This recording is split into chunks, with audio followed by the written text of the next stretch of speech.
Welcome to the next edition of the Punk CS podcast. Now, today's podcast is one of those different ones where it features a bunch of different chats that I had with some folks that I met at the recent WebexOne event in San Diego. So it features two chats that I had with Cisco execs and also one of their customers, Bank First. Now, first up in the series is a chat that I had with Vinod Muthukrishnan, VP and COO at Webex Customer Experience Solutions. Following that, I speak to Chang, Senior Director of Product Management for Cloud CX Solutions at Cisco. Finally, I speak to Patrick Cornish, who's the Senior Network Engineer at Bank First, and also one of Webex's customers. Now, they're all fascinating discussions, so let's get into them. First up is my chat with Vinod Muthukrishnan.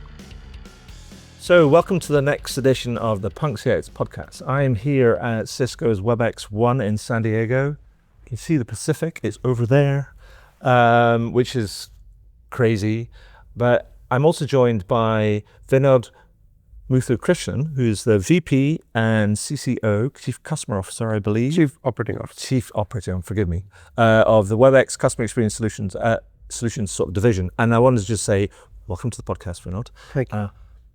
Can you introduce yourself to our listeners? Awesome. As you said, I'm the VP and CEO of this business. Forgive the sound in the background if the mics are picking this up. Music just makes the conversation fun. Well, it does. It means that we're having a party in here. Yeah, and our job is to make the world's best customer experience technology solutions for our customers, and that in one line is my job. Fantastic. I mean, so what I wanted to start with is I wanted to ask you about, like, because you're deep into this and you're dealing with building kind of this technology solution, but you're also dealing with helping customers solve problems. And so you're really immersed in the whole customer experience sort of space. And I wanted just to get your quick take on the state of play of customer experience, because we see all these different research and all these things that are kind of going on. And I wanted to get a feel from you about where we're at and where are some of the big challenges that, let's say, brands and organizations need to tackle. So I think customer experience obviously is a very wide spectrum because every touch point is customer experience. But if I narrow the aperture and talk about customer service and the industry in general, I think the very unfortunate problem is that the problems are exactly the same as they were 20 years ago. Yeah. Except we have newer and more expensive solutions that we've thrown at them without actually making the end customer experience better. And to me, and with AI, I think there's been a gross overpromise on what it can do. And hence, early adopters have been kind of bitten a bit, which is, geez, I spent all this money, all this investment, and now I'm being asked what happened. And I make a statement often, which is, I think the purpose of all this AI and technology and automation is to actually make customer experience more human, more approachable, more relatable, more intuitive, smart, predictive, personalized, what have you. You can use the words you want. And I think that is where a majority of our focus is on. That is where our best and most successful customers are. But that, I think, is the big unsolved problem. Yeah. And that's what we're committed to doing. You know, it's fascinating because I remember going to a conference in Barcelona years and years ago, and I remember doing a talk there. It was at another event. And then straight after the event, I had a travel nightmare getting there. So I ended up having 2 hours sleep or something before I had to make a talk. And then they said, oh, can you go on this panel afterwards? And I said, yeah, okay. Want to keep the client happy? Yeah, that's fine. And they put us on this panel, and then they said, okay, fine. We want to ask you a question. Here's a question. What's going to happen? What's going to be customer experience going to be like in 5 years' time? Adrian, I'm going to come to you first. I'm like, sat there, sleep addled. And I said, you know what, the fascinating thing, and I think this becomes a perpetual sort of thing. I said, the thing that blurted out my mouth, I don't know where it came from, is I think in 5 years' time, we'll probably be excited by the possibilities that the future offer, but frustrated at the progress that we've made. And that feels a bit like what you're saying. It's almost we need to stay focused on the kind of the customer and the outcomes and the employee outcomes. And if we do that, then we can build in almost like a modular, incremental kind of way, almost going slower rather than that running too fast at it. Does that make sense? It absolutely makes sense. Perfect. But we have this is towards the end of day one, and we saw the kind of keynotes. I know you're speaking tomorrow, but yesterday we had the press and analyst conference where we got a bit of a deep dive into all the things that are going on. And there was a couple of things I wanted that you said in the sessions that I wanted to pick up on, because I think it's really interesting. It speaks to kind of the environment that we're in. And the first thing that you said was call deflection / containment, that these terms should be banned. And I was a bit like, come on. And I thought, well, I would love to speak to you, well, to understand, to get your perspective on what you were thinking about when you said that. Look, it's a great metric, but I want to be provocative for a reason, because metrics that matter should be the ones that matter to the customer. Mm-hmm. And I've always said, when you call in, you don't want to be contained or deflected. No. And often metrics and incentives drive behavior. So if I tell you you have to contain 80% of the calls, you'll do what you have to do to get to 80% containment. And I said that if you see just that metric, which is insane for productivity, without tying that to what happened to first contact resolution, what happened to NPS or CSAT or repeat repurchase rate, the transactional metrics that matter, if you don't see them in one continuum, then you're optimizing for the wrong metric. Sure. So the reason I said they should be banned is the philosophy of how we look at containment needs to be banned. Please do optimize for containment. If containment means personalized, predictive, preemptive service, wherein you eliminate the need to call in, fabulous. If containment means you get the answers you want without needing to speak to a human, that is fantastic containment. Yeah. If containment means you come in and you get your answers 24 hours a day, no waiting in queue, no midnight, no 5 p.m. Eastern, I'm shut, call me tomorrow. If that's the case, then that's great containment. So that's my point. I think if you see containment in tandem with CSAT and outcomes that customer cares about, yes, and then tie it down to the business outcomes you care about, as you rightly should, indeed, then it's good containment. And I think it feels like to me that what you're doing is you're encouraging people to look at things systemically, rather than actually kind of optimizing for a kind of like a point in the journey, as it were. Because you said another thing, which is I wanted to explore with you, where you said you told a story where about one customer who said our AHT, our average handling time, it went up after we implemented AI. And I think it speaks to that because actually it helps you understand systematically what's actually kind of going on. So I wondered if you could sort of just explain or tell that story again. I think this is a brilliant story that illustrates that broader piece. So in that customer's case, I won't name them, and they might say it publicly, so you can quote them then. They essentially said the contact center is our business. The nature of the business is such that it's not a service center for them. They do a lot of outbound, a lot of inbound, and very, very heavily that is their predominant customer channel. Yeah. So it's not wrong when they say it is our business.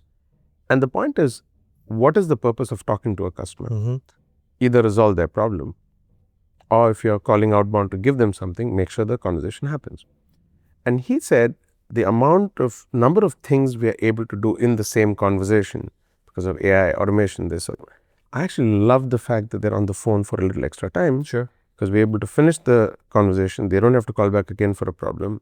If they're buying something, that transaction is complete. We get so much more done for so much lesser in terms of input costs that the higher AHT is actually a blessing. Yeah. So I loved hearing that, because the reason the higher AHT is a blessing is because they didn't see it in isolation. They saw it with, why were you calling me or why was I calling you? Sure. And if I can prevent 3 other calls or a bad CSAT situation or a lost transaction, and for that I need to speak to you or the AI needs to engage you for 30 seconds more power to you. So that's the point. And I think that's great. And it reminds me of this idea, because it's very much outcome sort of focus and making sure that you're solving for the customer's kind of problems. I mean, I remember hearing a story about one firm who, I think they were predominantly digital only, and they implemented a whole bunch of AI sort of tools. And the interesting thing that they illustrated is that when they did it, a lot of the self-service stuff, they said, the funny thing about it is, like, when we did that and all the simple stuff got automated, we were able to turn the phones on, because the AI had given us choice to do things, because we wanted to reach out to our customers, to build better relationships, to solve kind of more problems, to get to know them a bit better. But we couldn't, because the onslaught of queries that were coming into us meant that we always had to do everything text-based. But because we were able to automate a whole bunch of those things, we were able to turn the richer, more engaging kind of channels kind of on, and that helped kind of propel the business forward. So I think it's a lovely, it's a brilliant sort of story that illustrates that actually these tools give us choice and they empower us to do different sort of things. But I wanted to roll back a little bit, because you also said something which I wanted you to explain, because it talks to just that general approach to some of these tools, because we've seen a lot of the studies whether it's the IBM study or the Accenture study, where a lot of people have tried, piloted kind of the use of the AI tools, but have struggled to scale it and have struggled to deliver ROI. And you talked about this idea that at WebEx, you've got this AI framework sort of tool that uses like a 40-page PDF. And I was a bit like, tell me about the 40-page, tell me about the framework. What is that thing? Because it sort of speaks to an approach about delivering value and delivering those outcomes. And so I wanted to understand a bit more about that. No, I'm glad to say that. So with AI, when we started, I said there's been an overpromise. Yes. Because every technology vendor, I think Jeetu said it on stage today, and I love that. It says, it's never been easier to build an AI agent, and it's never been harder to make it work in an enterprise use case. Both are true at the same time. So the former results in everyone making an AI agent, walking up to the customer and saying, look at my AI, here's my demo, it does X, Y, and Z. And it just doesn't work. So we looked at that and we wanted to solve for two problems at the same time. The first is the fact that we did not want to be the vendor who lobs a ton of AI across the fence and say, okay, make sense of it. We want to be partners. We know AI is a team sport. We know AI is a marathon. Yeah. We are massive believers in the impact of AI. That is undeniable. Yeah. But we realize that it'll take work getting there, and we want to be a good partner. That's number one. Yeah. The next, which is more internal facing, which is as important for the enablement of that outcome, is we have some of the best engineers and product managers on the planet. Everyone, including our engineers and product managers, are for the first time in their lives making a probabilistic product. So everyone's used to making deterministic product. You write code, there's software. Unless there's a glitch in the code, the input and output are known. Yes. Press a button, get your weight. Yes. Right? It shouldn't change. So with probabilistic products, making the product is not enough. AI, funny enough, I think is not even a product. It's a tool. It's a powerful tool. You have to shape it, guardrail it, train it, monitor, maintain, tweak it to make it work for your purpose. Yes. So we need our product managers, our engineers to stay close to our customers, go through hundreds of deployments, learn what works, codify that knowledge, and make sure we're able to repeat that at scale. Yeah. So the reason I gave you this whole sort of preview is because we created something for the first time in the business called the Solution Consulting Group to help the product managers get close to our earliest adopters of this technology, work with them, understand what works, and then ultimately codify it so we can scale it. And that resulted in what we call a practical guide to AI deployment in the enterprise, which resulted in a business value consulting framework, wherein we collect all the inputs that matter. We take an approach wherein we say, take one use case, put points on the board, don't boil the ocean. We show value at an empirical level. And when that is done, when you understand constraints, enterprise rules, ROI, input, output, risks, what have you, now you scale that initiative and you can scale it to infinity depending on your appetite. And so that framework is what the 40-page PDF is. And basically you collect all these inputs and the template actually throws out sort of suggested recommendations. I see. And takes you step by step.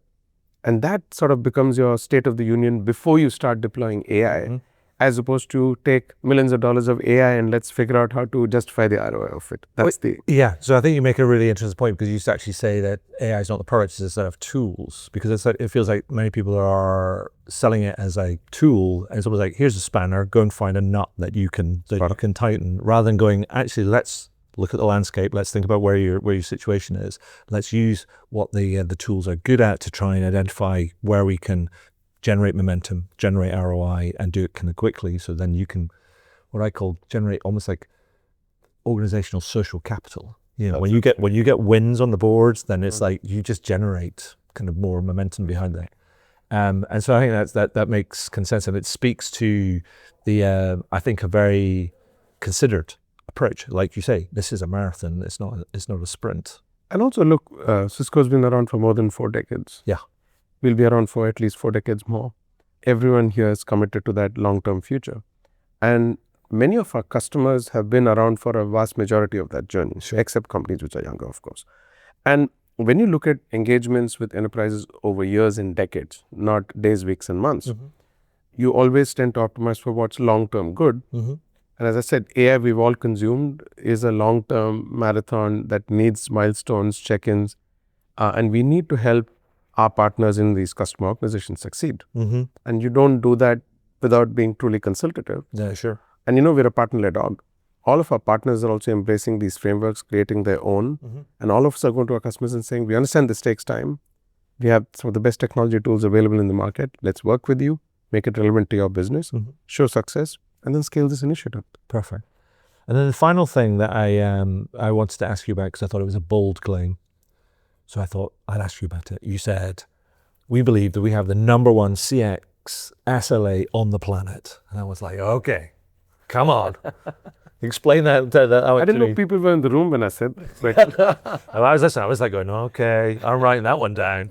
Explain that one. Yeah, no, because the thing is, it's a bold claim, but it's also, I just wanted to hear the story about it, the thinking behind kind of what you mean by it. Happy to talk about it. So I think SLAs don't drive culture. Culture drives SLA. Yeah. Right.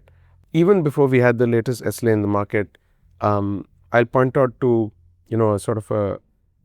we've got a Customer's Choice Award in the Gartner VOC Magic Quadrant, which is right. So hundreds of Gartner customers essentially came out and said, that's gone up by 18 points, kind of like over the last kind of year or so. Exactly. Up to 97% to recommend. Willingness to recommend. But there's a metric there which I really love. Pre-sale experience rating was 4.7 on an average, and post-sale experience was 4.7. For me, 5 would be great. 4.5 is also okay. But the fact that the pre-sale and the post-sale experience are consistent and the score is the same is the critically important part for me. Which means it is incredibly, like what is promised to you in the sale process is how your post-sale experience is. That's the Cisco culture. And I think we've demonstrated over years and decades that when it comes to a customer and customer being in pain, we are like all hands on deck. Right. Now, the reason I say that is the SLA is shaped in that. So if you see the SLA that's published and it's obviously publicly available, we have a target uptime of 5 nines with the gold SLA option of 100% target uptime.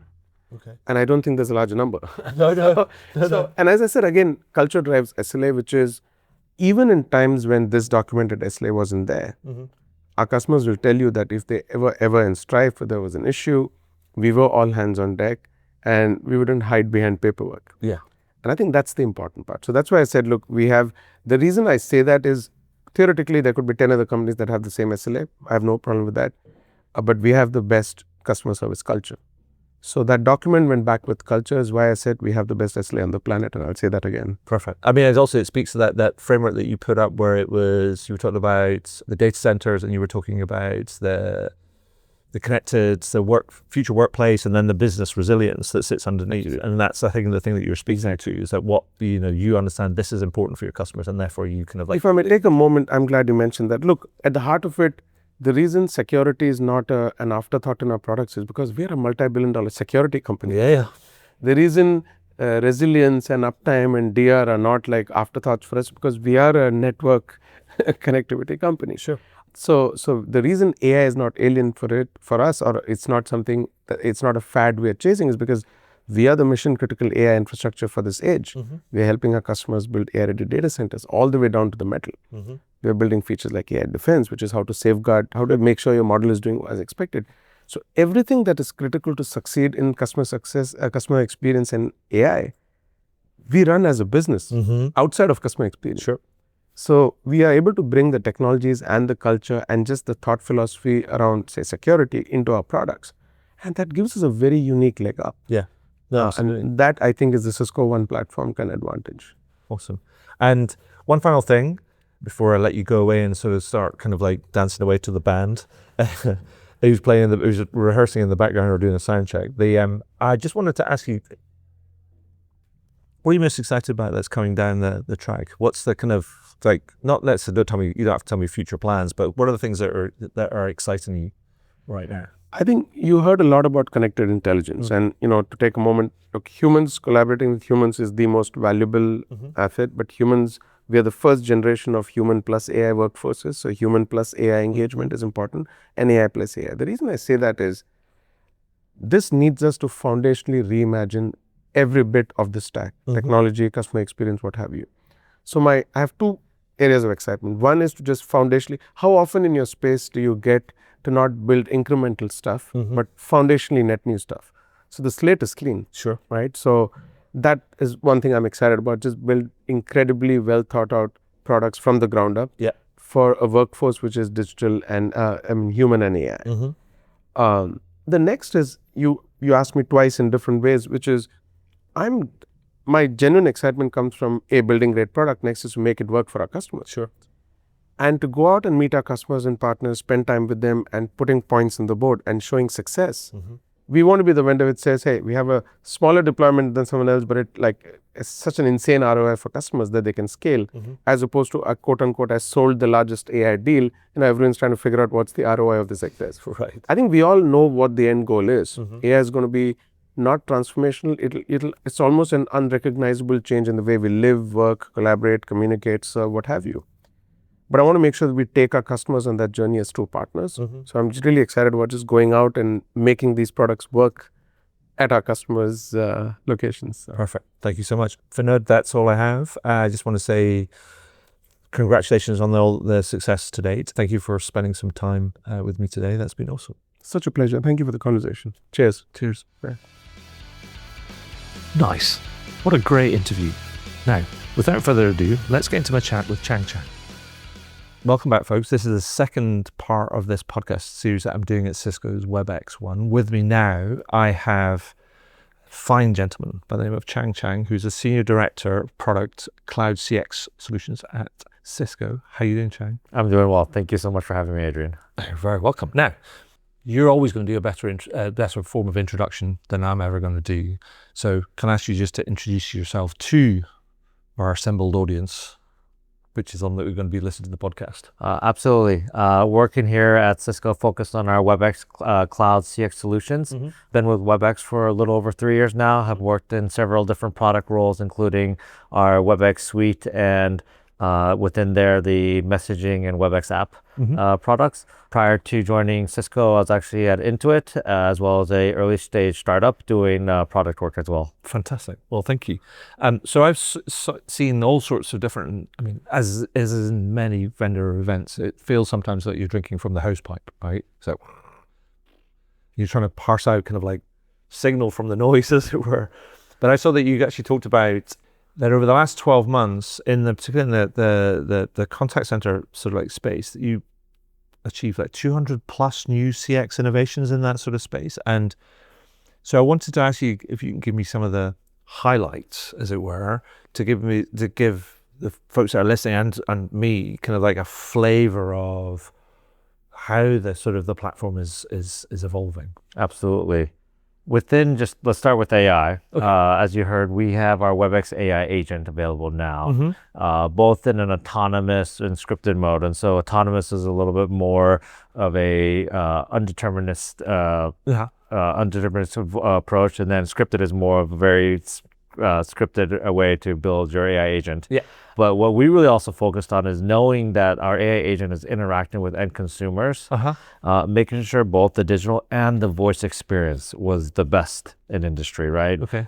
We've all experienced talking to maybe a virtual agent or a bot, and you can tell that it's, not as conversational. Exactly. And so great.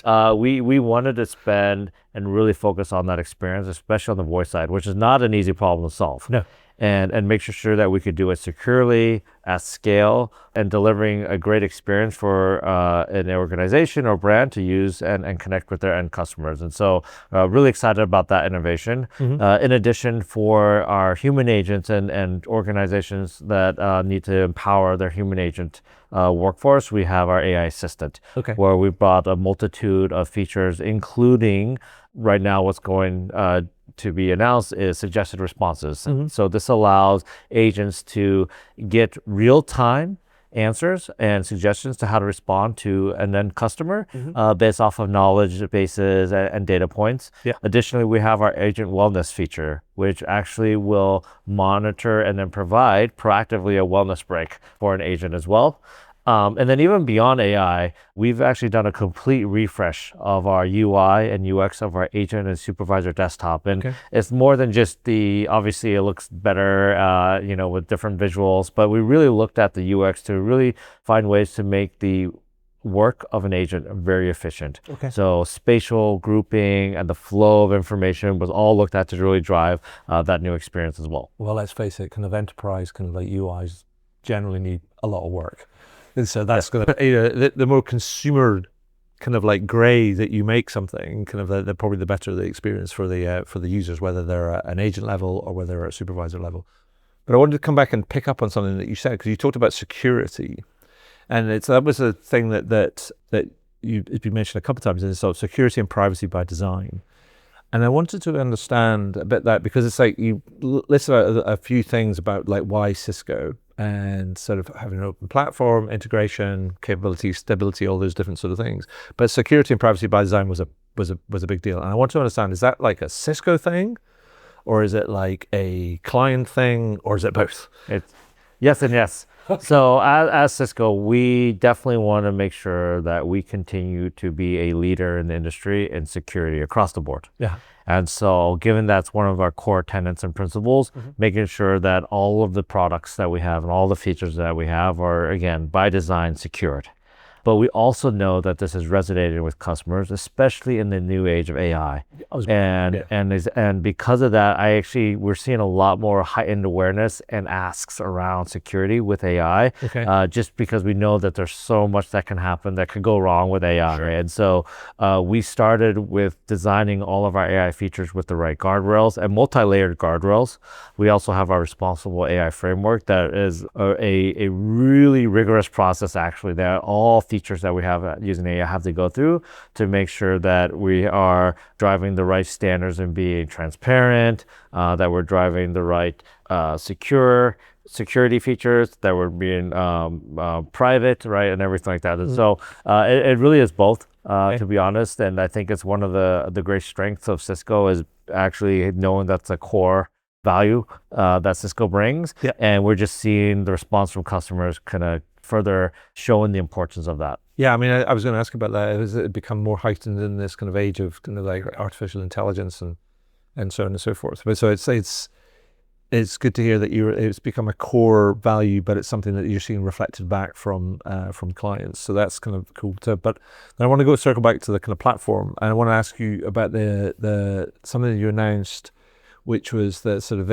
AI quality kind of management and the performance monitoring of both simultaneously, which I thought was quite novel, is that both AI agents and human agents at the same time. And I thought about that and I was like, well, that feels like, knit together with your sort of collaboration vision, I think, which was talked about on the main stage, which is talking about people and people and AI and AI and AI, and that's part of the broader sort of thing. And so I may have answered the question for you, but I will ask anyway. Tell me about the kind of the AI QM and what it's going to allow, like, organizations and also supervisors and team leaders to sort of to do, and how agents are going to experience this too.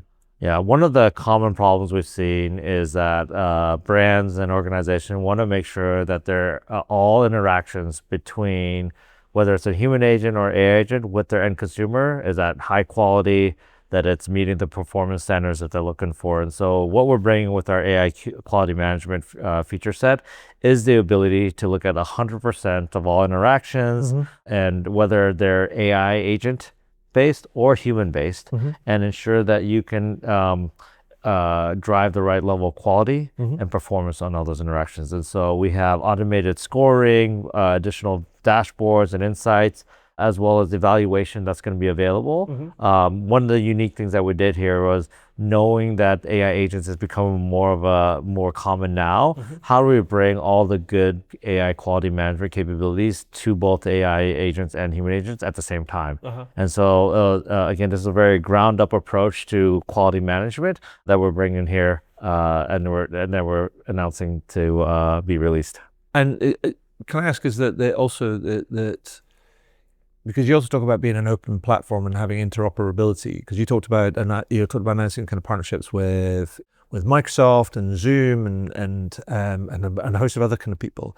Does that mean also that if people had other, say, point solutions or other agents or something, they could actually pull that via, say, like an API into your kind of system, and so you can see it as a holistic picture? Yeah, absolutely. We definitely want to drive an open platform, and give customers, meet customers where they are. Sure. So give them choice. So if they want to use a different virtual agent or AI agent and use that within our platform, we want to make sure that all the great capabilities we have with AI quality management could also apply to that as well. We're already doing this right now with our AI assistant feature, as I spoke about earlier, where if you have a virtual agent or AI agent that then needs to transfer to a human agent, that comes with a summarization of the context of the conversation. Okay. That's enabled for not only our own AI agent, but if you bring your own third-party virtual agent, we can also enable that as well. And so we really are trying to make sure that regardless of wherever you plug in a third-party solution, you can still use all of our features, whether or not you had used a first-party or third-party solution. Oh, okay. No, awesome. And then the one thing I wanted to ask about, the next thing I wanted to ask about was like, it's a bit like, it feels like almost like the dirty secret of kind of the contact center kind of like space, whereas like there's still a lot of people that have on-premise contact center solutions, and there's still a lot of people, a lot more than many people acknowledge, want to have on-premise contact center solutions. And I think there's also this view that if you want to access the capabilities and the potential of artificial intelligence, then you have to be in the cloud. But actually, you said, well, we're staunchly kind of like still producing and supporting kind of on-prem sort of solutions, but you're also doing it with adding this new AI capability and potential. And I was a bit like, okay, tell me how that works.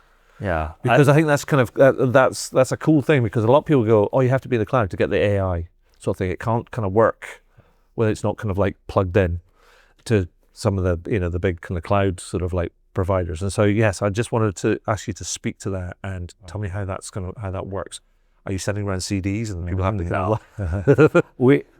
So one thing is very critical for us is keeping customers we're very customer centric, right? Keeping customers in mind.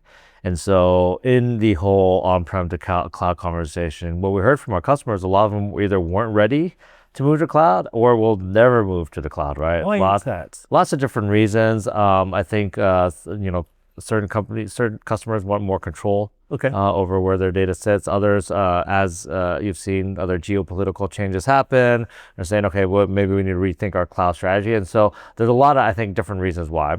Regardless of the reason, we want to make sure that we support and invest on our on-prem solutions, and also make sure that they don't miss out on all the great innovation that's happening. And so we're very intentional in how we were designing and building out our AI features to easily take those that are being deployed and launched on our cloud solutions and being able to easily have them deployed on our on-prem solutions.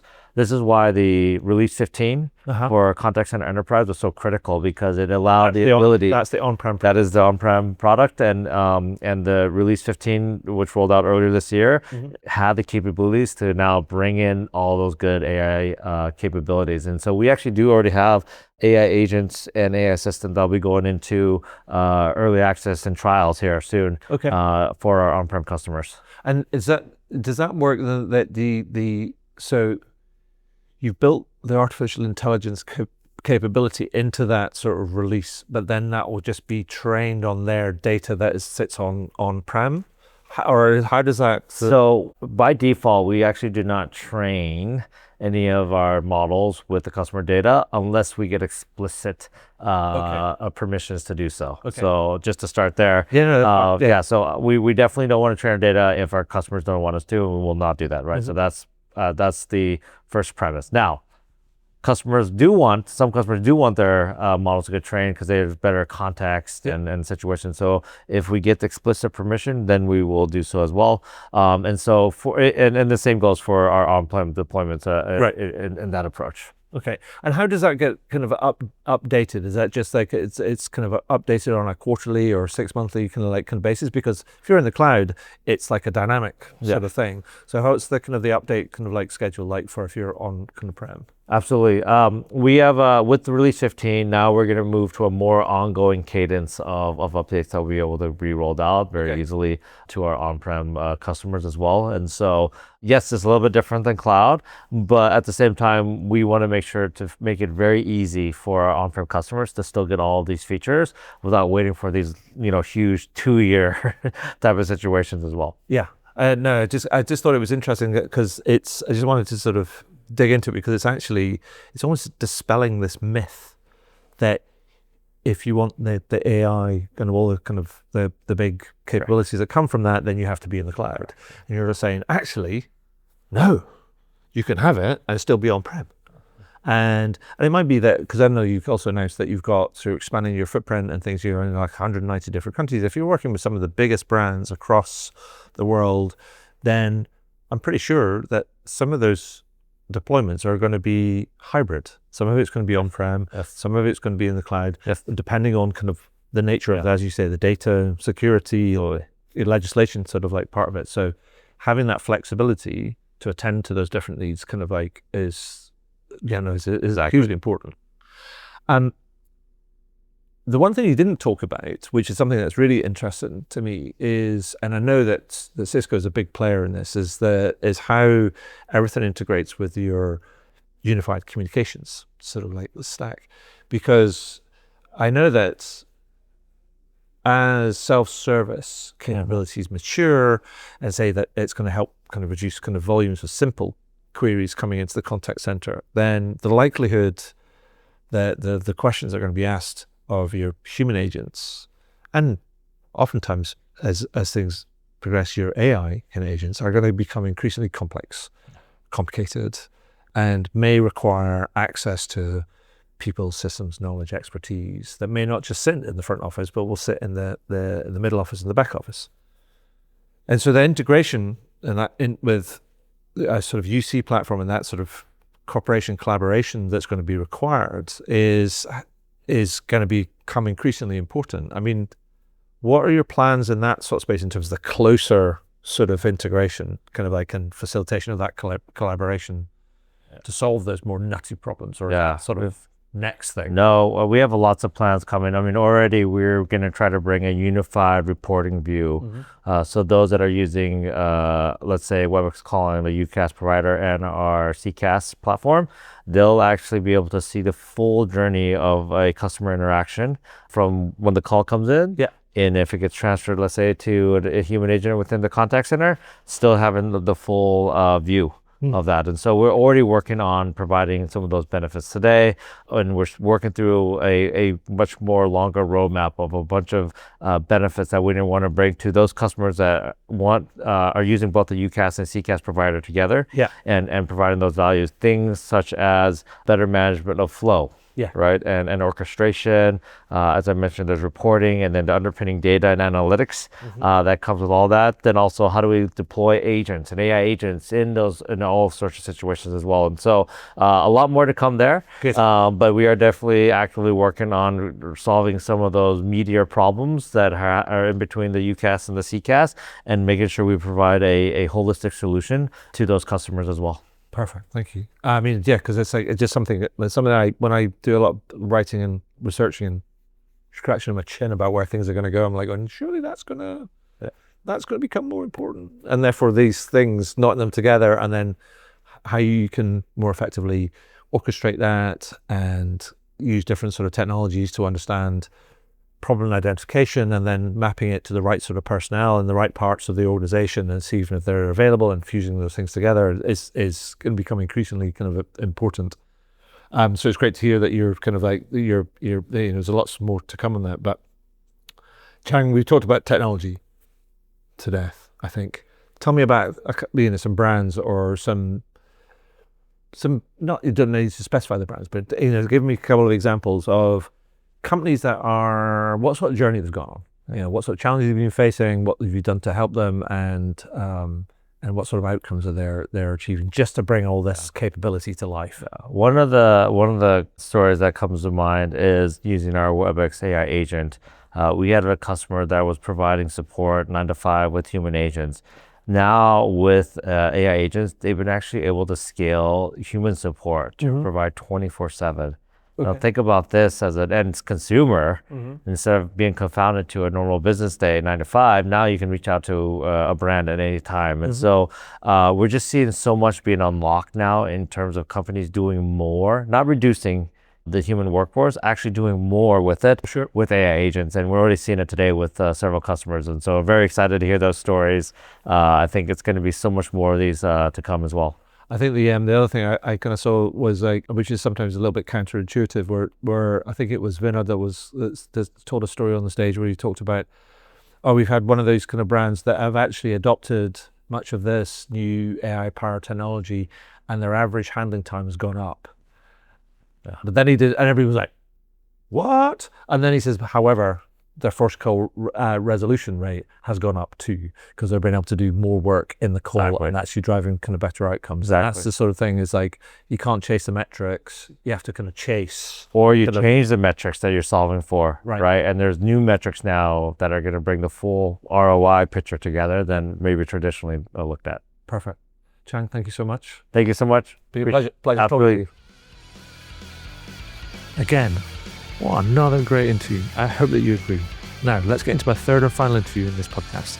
This time it is with a WebEx customer, and in this interview I speak with Patrick Cornish, Senior Network Engineer at Bank First. So welcome to the last part of the series of podcast interviews I'm doing at Cisco WebexOne. I'm delighted to say, I'm not that delighted because it's quite early in the morning on the second day, but no, hey, that's fine. It's what you do for the art. But anyway, I'm here with Patrick Cornish, who is a Senior Network Engineer at Bank First. We had a chat yesterday, but I'm delighted that you agreed to come back on and have a chat with me in the podcast. Patrick, welcome. How are you doing? Can you tell us a little bit about yourselves? Yes, thank you for having me, first and foremost. It is quite early, but it's still an honor to be here. So at Bank First, I specialize in collaboration and architecture across multiple systems in our environment. I kind of lead the charge of like our CX and what we're doing with AI, especially in this endeavor with WebEx Contact Center, and it's been quite the journey.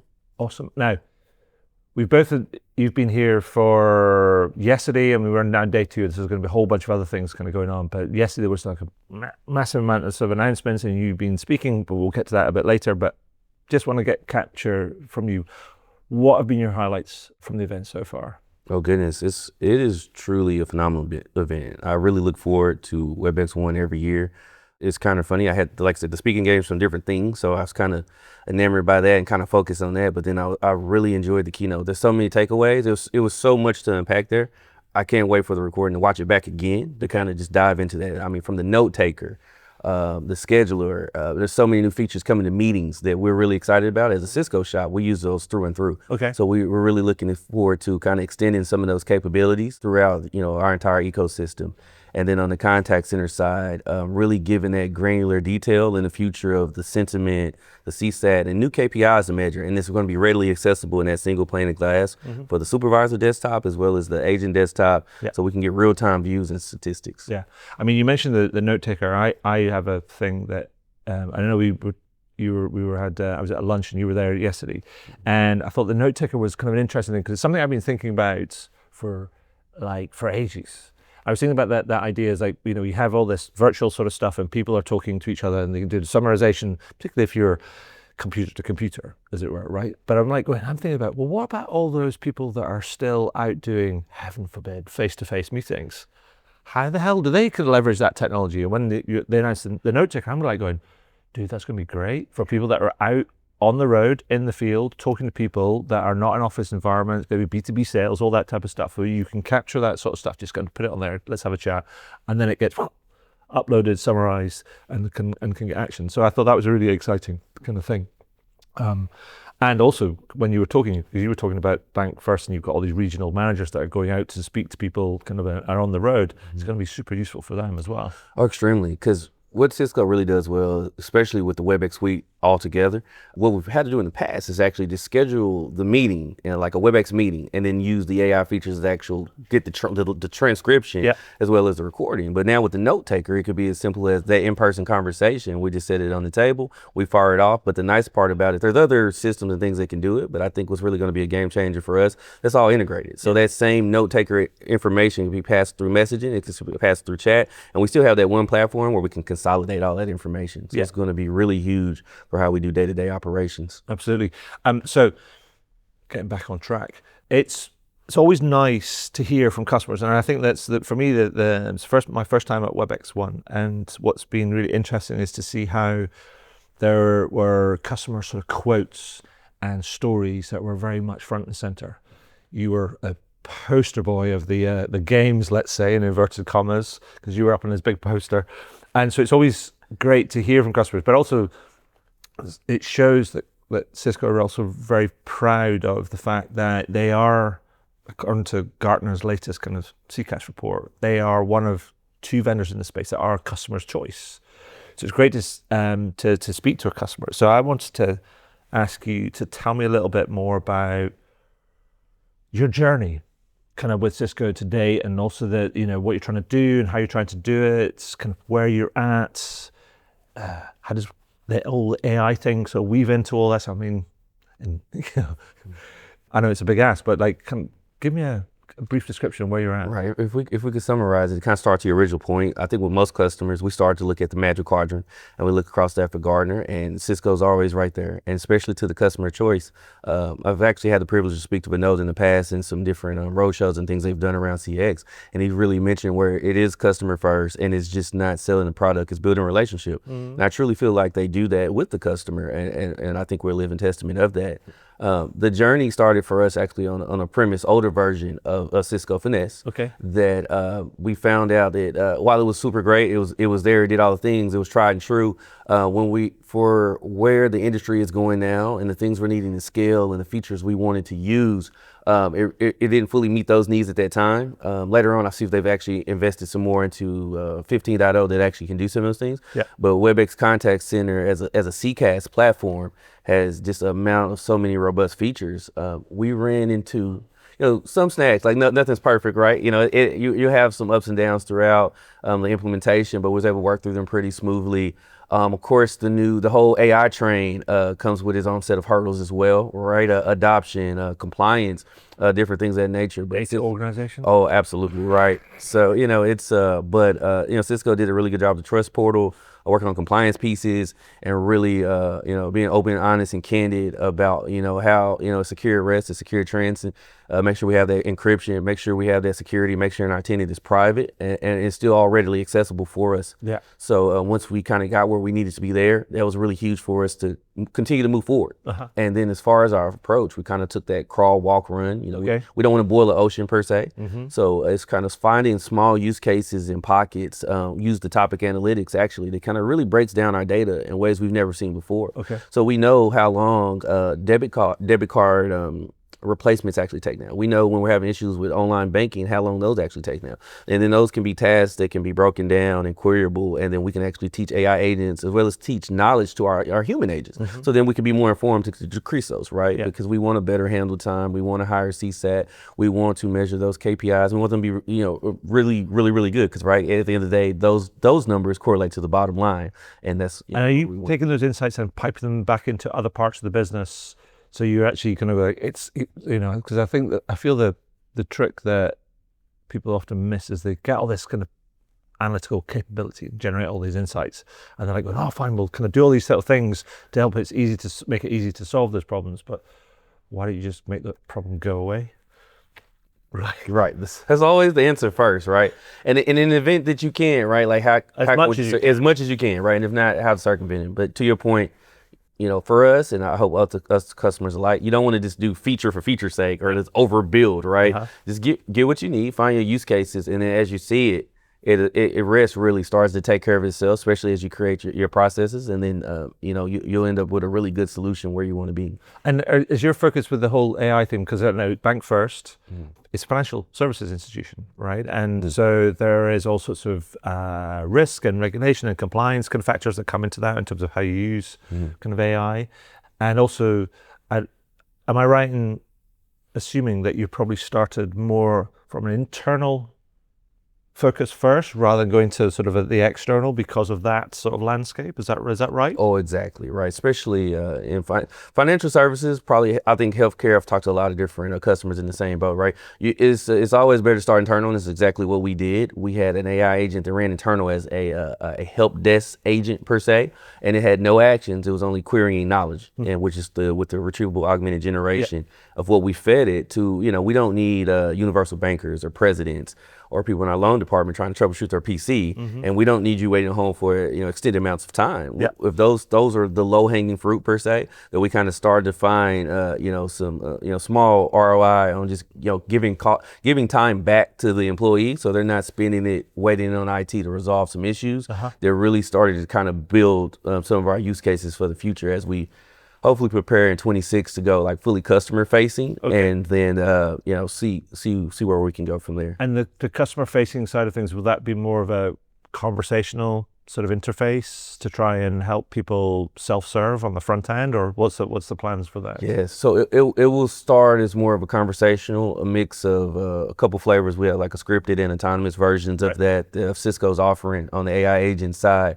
I don't want to give too much away. I've got a lot of great insights this week, but Cisco is doing some really amazing stuff with the AI agent, and the capabilities is where it's with what's coming to where it's going to be really exciting. I mean, I imagine so let me kind of speak for you based on what I've seen. I imagine it's probably going to be multimodal in its capability. Is that fair? That is fair. Let's leave it at that, shall we? I agree. Perfect. So, but I also know, well, you were saying that you are be one of the speakers here at the event. And I know that your event yesterday, which sadly, because I got booked into something else, I couldn't kind of like make. I'm looking at Caroline, who's going to sing in on this kind of podcast. I wish I hadn't missed it, because Patrick, you told me that they were standing room only at the event and at your session. So I wanted to actually tell me about what you were talking about, and what you did, and what you showed on the day, because that's based on your learnings from your journey, right? Absolutely. It kind of wrapped it all in with kind of what we've been discussing the last couple of days. But you're getting people to look under the hood. Yeah, absolutely, right? So it's like, it's not all glitz and glam. There's some things in there, but we was able to do some really good things. And during the demo, I kind of showed with topic analytics, so we briefly mentioned that one of the things in a prior month, debit card placement took an extended amount of time. So we kind of glanced into our crystal ball to kind of show, this is an example, right? It is financial based, but you could plug and play, put your situation in. This is where you can become more creative with your architects and your partners. And what it did was you needed your debit card placed. So the first version of authentication, the AI agent did that for you. A more complex task, we probably don't want that actually replaced by that AI agent for us and at this very time. So let's transfer that to the human. But the human already knows that customer has been authenticated by the AI agent. So now the AI agent can already greet the customer, know you're taken care of. At the same time, the AI assistant triggers so basically you just don't have an AI agent in the front, you have an agent, a companion with you throughout the entire conversation with the customer.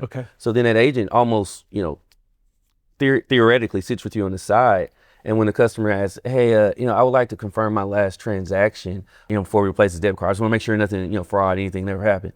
At that time, the agents automatically fed that information from the AI agent on the side, and it tells them it was at Best Buy in the amount of $860 some. It's like, we didn't have to search, we didn't have to query. That agent was already going to our database for that verified customer and provide that to the customer from AI agent to human agent. And then once it's verified, the debit card placements already starts by the AI assistant. But then this is where the human in the loop comes in. We just don't want to trigger it. We don't want to send a debit card to the wrong place. Let's verify it. So there's a card on the side that actually has that full address, phone number, everything. The customer verifies it with the human agent. then all a human agent has to hit send, and we actually pop the phone. You can see it actually hit the SMS through WebEx Connect, which is a Cisco in the portfolio as well, and actually triggers that SMS on the front end to send over here, and on the back end it actually finishes the debit card replacement. So this is something that took literally almost 10 minutes for us, like 9 minutes and 45 seconds. We've done that in a little under 3 minutes, about 2 minutes and 55 seconds from end to end.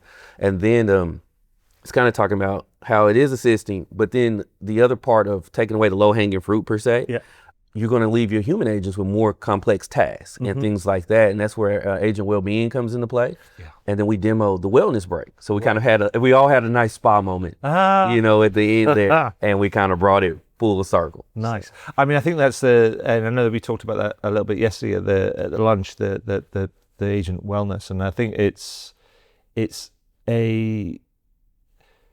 If you think about the contact center industry, the level of attrition on average across the industry is quite high. I mean, sometimes it's astronomical for many many companies, but I think it's sometimes on average it's about 50%. And that's for multiple kind of reasons. But there's also this other thing around, if you think about the daily experience of a customer service kind of rep, that oftentimes the simple things that they were doing can be the things that they have a break on, because they have a hard call and they're like, oh, I'm going to take a simple one, so I'm going to need to do the address change, because then I don't have to be kind of on it all the time. And I think what's interesting is that because as this technology matures and as more simple service queries get automated, and then agents are going to have to do more complex, complicated, urgent sort of things, the demands on them it's going to go up, and it's going to keep up. Surely going, I'm speak to you, and then I speak to you, and speak to you, and everything's super intense. And you're like going, that's possibly a recipe for rapid burnout if you don't attend to it. And so I think that the thing about the wellness thing is a really thing. I mean, how does that work? You know, like what are the signals that it looks for? That's a great question. It's actually triggered off the sentiment from the AI on the back end of the call, right? Okay. So, you know, if it's a positive pitch in the voice or positive things are said, it picks up on the detection of so many of those from the customer as well as that agent, right? So it can it does actually a really good job. And we've seen where, you know, if someone gets frustrated, a couple calls, a tone, the morale's not as high, you know, it is okay. Like, hey, here we go. And it actually triggers it, and it triggers it successfully at a really high rate, really, really well, right? So it is very useful, and it's very powerful, and it's, you know, something really, well, they all enjoy it, but most of them really, really like it. And sometimes even if they think it's a little cliche or like, oh, it's kind of cool, it took you out enough to get you to smile, to not focus on, you know, just the mundane things, the hard things of the day. And you just got to break for that because sometimes that 30 seconds, that 1 minute, you know, could save you from, you know, a lifetime of, you know, just reasons that you kind of like, I wish I didn't do that. So then it just gives you that opportunity to reset and then jump back out there, and then and you're ready to go. It's that kind of pattern break, right? Absolutely. And so is my understanding correct that actually the feedback from your agents inside Bank First is being broadly positive? It's been extremely positive. So not just from the agent side, but the supervisor as well too. Okay. So we have a dashboard we kind of custom made through Analyzer, and it allows us to see, you know, if Jim has probably had like 6 wellness breaks today, Jim's having, you know, a not so good day. So let's kind of check on him. Like maybe he needs an extended break. Maybe we need to put him on SMS or email for today. Maybe the phone calls are a bit much, or vice versa, right? So it also gives the supervisor, because if not, before these tools, right, we had no way to know Jim had a bad day until a customer complained. And now we have a complaint about Jim, but it boiled over for him for like 4 or 5 hours on his shift. So now we can kind of detect those things earlier on, right? To not only make sure his well-being is good, right, but we also have happy, satisfied customers. Nice. So Patrick, I just want to kind of like, so how long has this journey been going for you right now?